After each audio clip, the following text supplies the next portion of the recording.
Cool. I'm here. Let's make sure that you guys can see me, and then I'll get the chat thread thing going.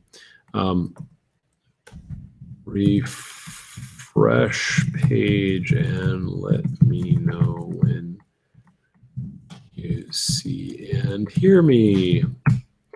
Cool. And let me go pull up the document from Lee earlier today.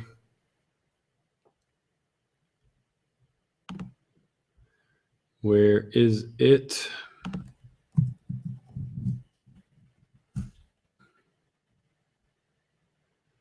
Bam.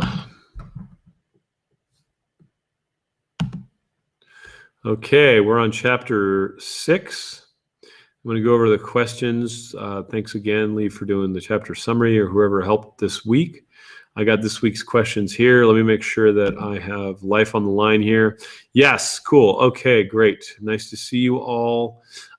Great. So just so you know, apparently Lee's running my ass this week, so I got a lot of questions. So I'm gonna go over, stay on the questions, not come over to the chat room until the very end, and I'm trying to pummel through these as fast and effectively as I can. Where the hell they go? Here you go. Okay. You're right that mental focus is crucial when doing Qigong. What is the consequence of not paying attention any other than reaping the full benefits of the practice? Well, you reap what you sow. And so to answer that is, are you bringing more order or more chaos to your system? So you are helping guide, instruct, and direct your consciousness and hone it in. And now you're using breath and movements, but distracting and creating aberrant flows of energy in a way that I think will not be great for you. I mean, there's no you're not gonna get sick or anything, but it's going to add to the scattering of the consciousness, which is the exact thing we're trying to avoid. So, I love this question. And my answer to that is pay attention, right? Pay attention. That's the whole point. Paying attention is by far much more relevant and much more important than any of the movements in general, because the movements are designed to corral and concentrate and focus very, very said attention, right? So to be able to do this without paying attention, I'm being a little flippant, but you might as well just go drink beer. You know what I mean? Like, pay attention. I'm not gonna wash that down any. That's the whole point, is show up, be in the room, do it, do what you mean what you do, stay focused, be a warrior, be a Jedi, be the badass that you're supposed to be, show up. Number 2, can you please talk more about the vertical axis of fire, earth, water, and perhaps some examples that explain intention, intellect, attention? Yeah, so this is the manifestation axis. And so I speak in the academy a lot about the axis of intention and attention and aligning them. And everything kind of goes through the earth, because that's our intellect, it's our sense of self. So the yi, or the intellect mind. So what you really need to do is use the mind and train it to understand that if you want something, you need to focus on it. And if you focus on something, you need to drive your will through it. And let your understanding of this, your intellect, your conscious rational mind, let it be the glue to constantly be tying your intention and your attention and your focus. And that's what's going to bring it down to earth. That's what's going to make you a very effective manifester. And I think that that's an important piece to understanding this. And it's a very subtle piece that most people don't get. So I like this question as well. So good questions this week. I'll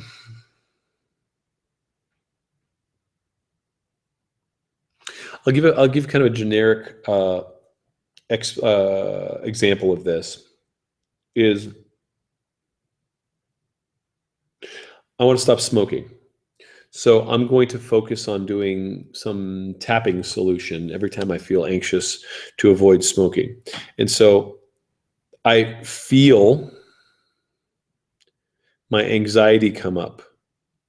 My impulse is to grab a cigarette because I've been a 25-year smoker, say.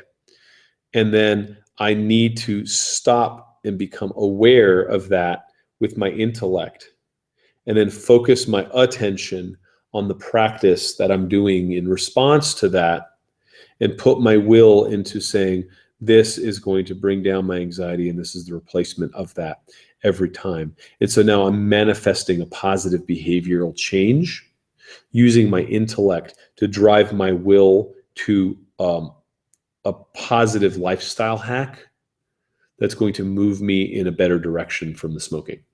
Okay. On page 137, an adept learns to extract vital energy from the air through breath work. Is this a skill that any serious Qigong practitioner acquires through practice, or a skill that needs to be learned from a teacher? No, you're learning it right now with every Qigong practice that you do. So if you get serious, you learn to extract vital energy through the air and your breath work. That is Qigong. So you might suck at it at first, but the better you get at your Qigong, the better you get at filling the tank, drinking from infinity, powering up, being the Jedi, being the urban monk, being that person who understands that energy is infinite and gets the hell out of the way and drinks it in and doesn't confuse their essence with some corporeal finite being that simply gets calories out of burritos.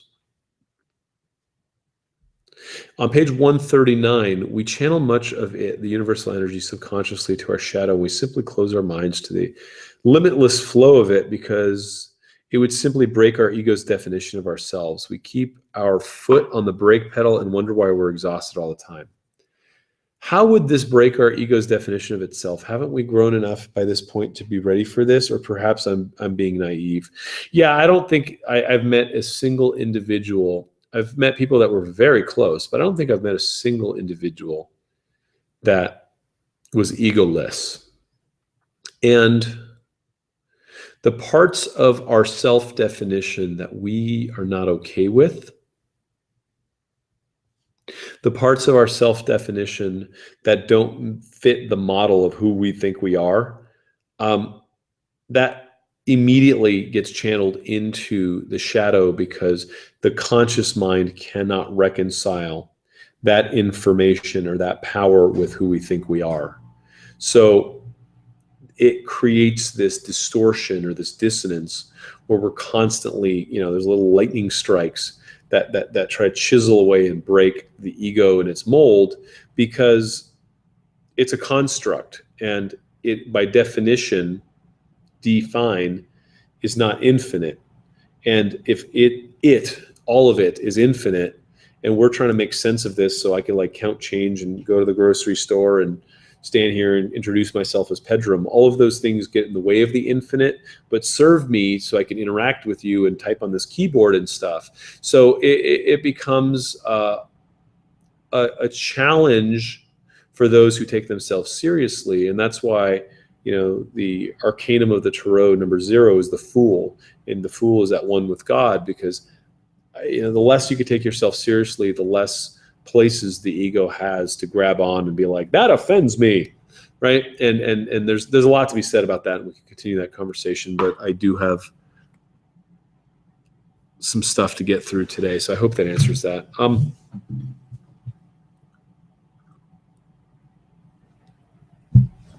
You write of the goal of Qigong as a subtraction process. Subtraction as in removing blockages in your energy body? Yeah.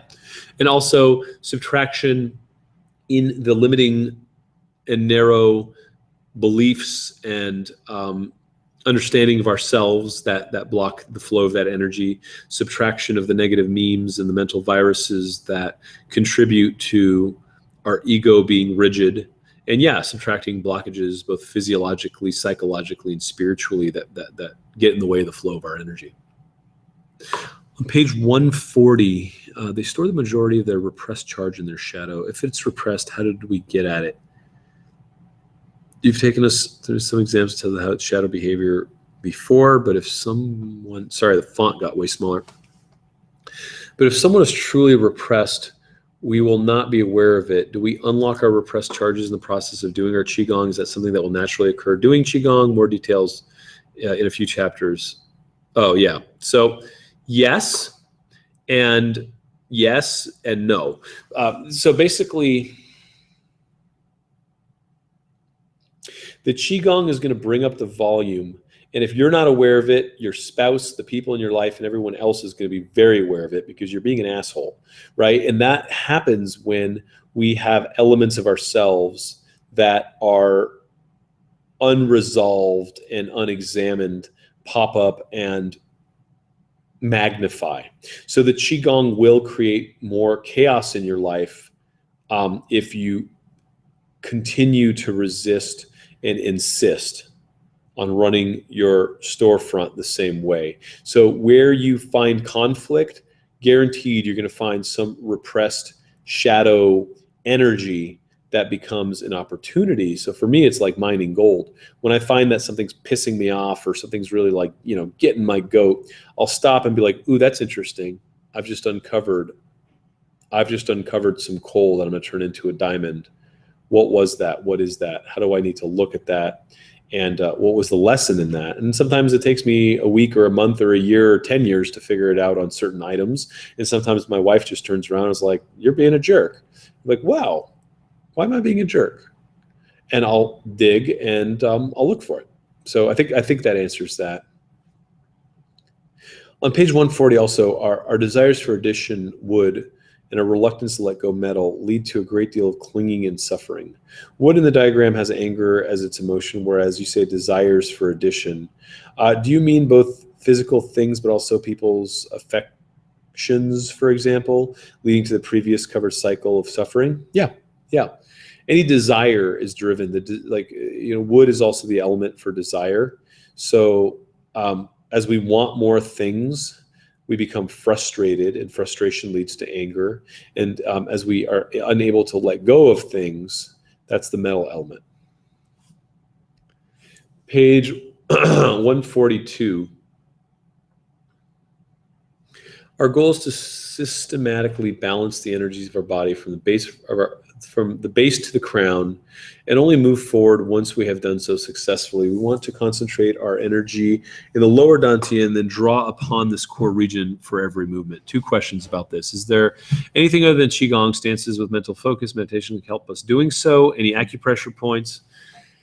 Yeah, sure. Any good deep Kung Fu stances will help with this. The square horse is wonderful for this. Meditation on the base chakra is great for this. Opening up the root is great. Kegel exercises are great, but don't drive it up too fast. And then acupressure. You can just go right into Hui Yin or the deepest yang, go right in the perineum and press and breathe and really kind of work to open up this region of the body. Beware, especially if you have a history of like sexual abuse or trauma, it's going to bring some shit up. And that's the shit that's getting in the way of your life. But just beware that sometimes it's like a jack-in-the-box and it will pop. And so be willing to have some runway to work through it. You need to, but, just know that, you might want to have your therapist on hand. You might want to have the people in your life knowing that you're going to go into some deeper stuff, because you will be in process as you do it. And, the other side of that is a wholer, healthier you, but just do so responsibly, because it can be a can of worms. Second part to that question, how do you know when you've concentrated enough energy in your lower dantian that you're ready to move forward and engage the middle dantian? That's a great question. You should be able to consciously breathe down to your lower dantian, inflate it like a balloon and deflate it, and have no sense of blockage. Don't lose that connection at all at any point along the way. And as you open your dantian, you should feel it expand all the way to the back of your spine. fill up the region, and you'll feel it. You'll know it. You'll be like, oh my God, I totally found this. And it's just like, damn, I'm locked in. This feels great. And once you can mentally trace and follow the breath, and there's no dissonance, there's no disconnect between what you're attempting to do and what you're actually doing. Once you feel that what you're visualizing is also what you're doing and vice versa, you've arrived, baby. Start going up the stairs.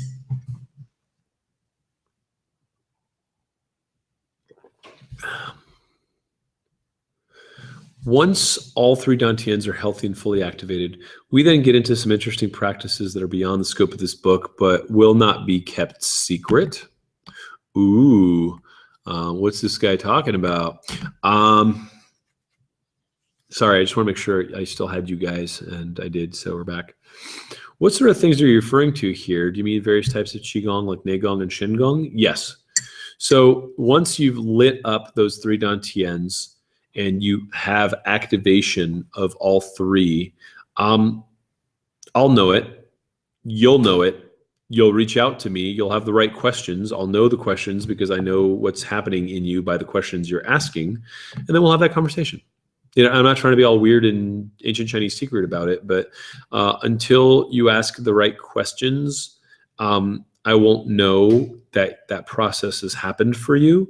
And usually when that process starts happening with a student, they reach out to me. And don't fake it till you make it. You'll know.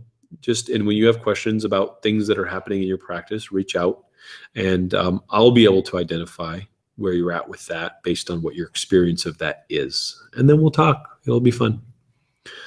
Page 143, falling up a hill account. This was fascinating story. So you lock down your lower dantian to the top of the mountain. I did not even realize that we could link our dantians to inanimate objects. Can you give us some other situations what we could do for that? Sure.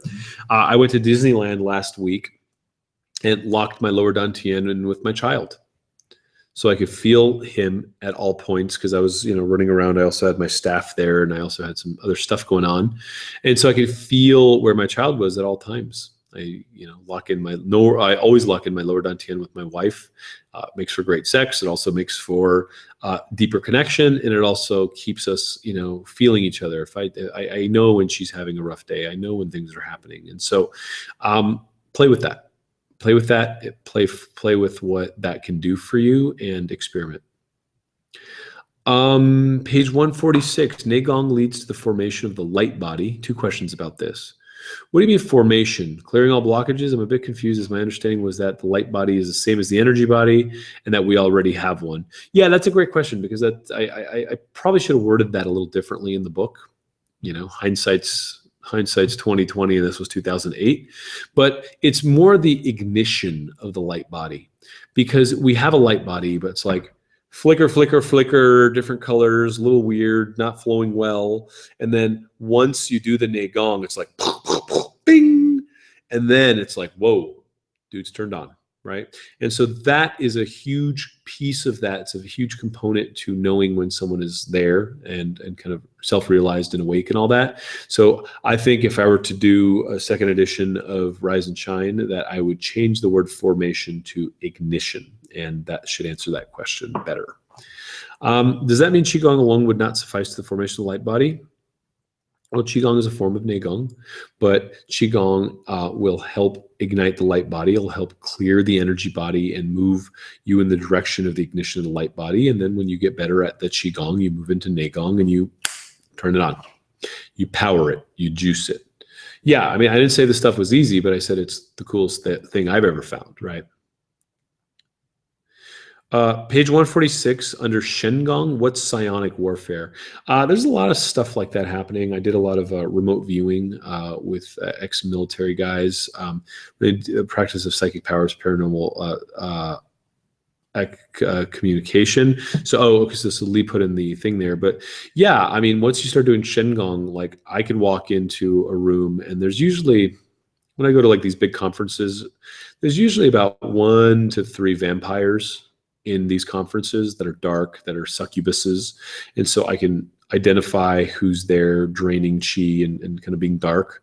And I can move light around the room and kind of shut down what they're doing. If I see what they're doing, I can, kind of not engage with them and yet shut them down. So I do a lot of stuff like that, and I do it under the radar. Usually doesn't require pulling out a cross or a sword or punching someone in the face, but once you get better at that, then you're playing for the team, and you will stop any sort of injustice as it's happening, because you will not bear witness to that. You will be a hero. You talk about a level of commitment that's required with this practice. If someone has limited ability to focus, where do you think that focus should be? Things like getting a dietary plan set in seem just as important as Qigong practice, perhaps. Do you recommend starting with something fairly achievable, like cloud hand set? Yeah. Look, you're not going to climb, that's the whole kind of gestalt. That's why the next book's called The Urban Monk, because, I set a pretty high bar in Rise and Shine, and I don't disavow any of it, because it's awesome. It's the way to go. But if you're busy, start with the cloud hand set every day, clean up your diet, get some more energy. And when you have time, invest it into more Qigong if it feels right. But yeah, there's a high bar here. So if you want to go full Jedi, this is the book, right? You write that Qigong needs to be modified depending on the circumstances of the individual. What do you recommend for people with little energy, short stances, Tai Chi Qigong, or is it okay to take breaks while doing the daily dozen, and even not if doing more demanding movements? Yeah, don't blow out your Qi. If you're trying to move Qi that you don't have, it's a problem. I recommend taking tonics. I recommend sleeping better. I recommend looking at chelation and detoxification and moving out the heavy metals that are keeping your mitochondria from capacitating and moving Qi. And I recommend to say, if you want to do the daily dozen, do 2 of each, then move to 3 or 4 of each and work your way up. I recommend sitting in meditation more. I recommend standing in tree pose more and working your way up to building the capacity to do more Qigong. If your Qigong makes you tired, slow down, do less, do things that don't make you tired, build your base from there and grow out. Life's been tough, man. Life is not easy for a lot of us. And a lot of us have had our asses handed to us. And so start where you can and slowly move up. Do not blow out your Qi. Do not try to overdo it. That's just foolish.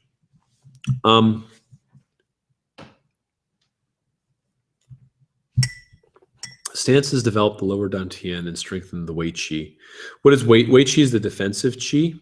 And so as you start doing stances, your legs get stronger, your mitochondria can push more energy and move more energy through your body because your legs are pumping blood.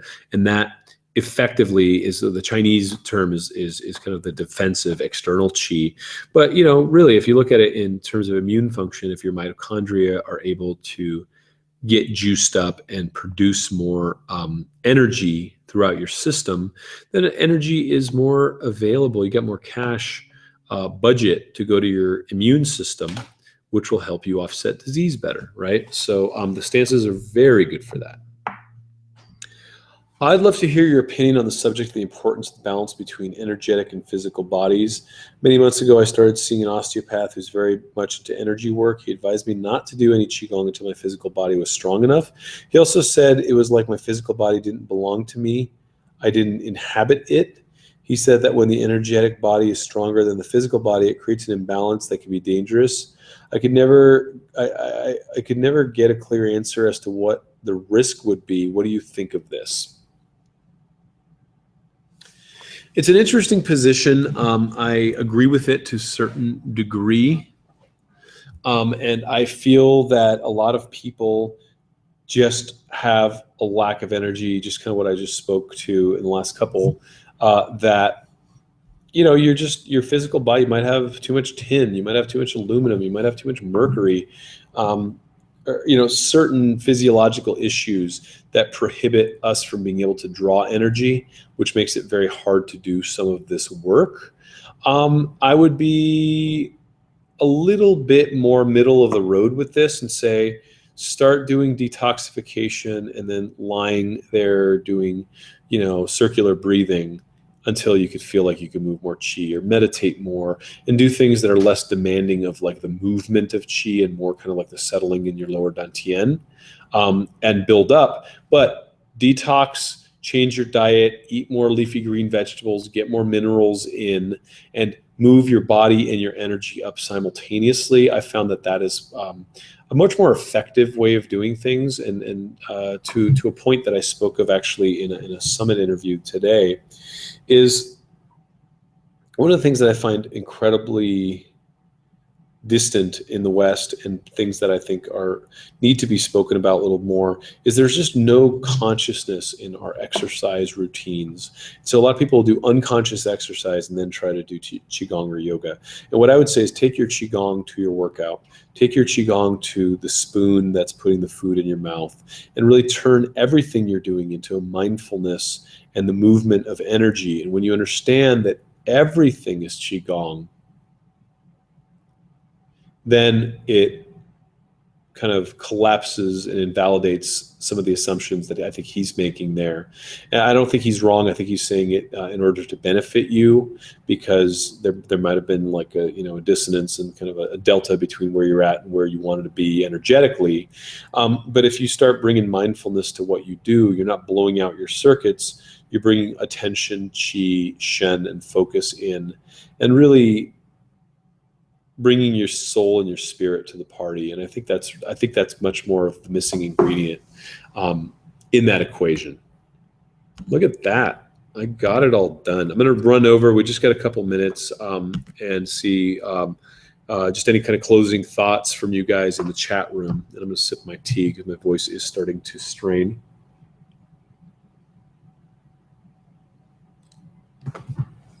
And just give me what you got in the chat room, and I'll jump.